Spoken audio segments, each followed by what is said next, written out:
মানে এরা পরীক্ষা দিবে, পরে নাই, বেসিক থেকে শেষ করবে, এদেরকে ফার্স্টে প্রমাণ করো যে এখান থেকে কমন আসবে, এদেরকে তারপর বলো যে এই ক্লাসটা কিভাবে কম সময় শেষ করবা, এদেরকে তারপর আবার বলো যে দেখো বাবা এখান থেকে আসবেই আসবে।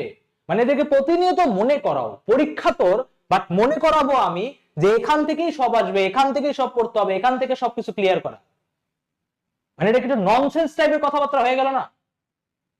তোর পরীক্ষা তুই রিভিশন দিতেছিস না, তোর 3-4টা বই এখন কম্বাইন করে পারার কথা, তুই এটা করতেছিস না, আমি তোরে করে দিচ্ছি।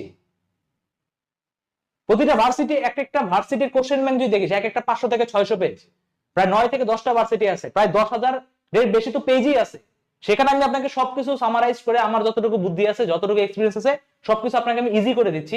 আপনি এসে আমাকে বলতেছেন ভাই এখান থেকে কমন পড়বে কিনা? আরে ভাই কিসের লেগে পড়াইলাম, কেন পড়াইলাম?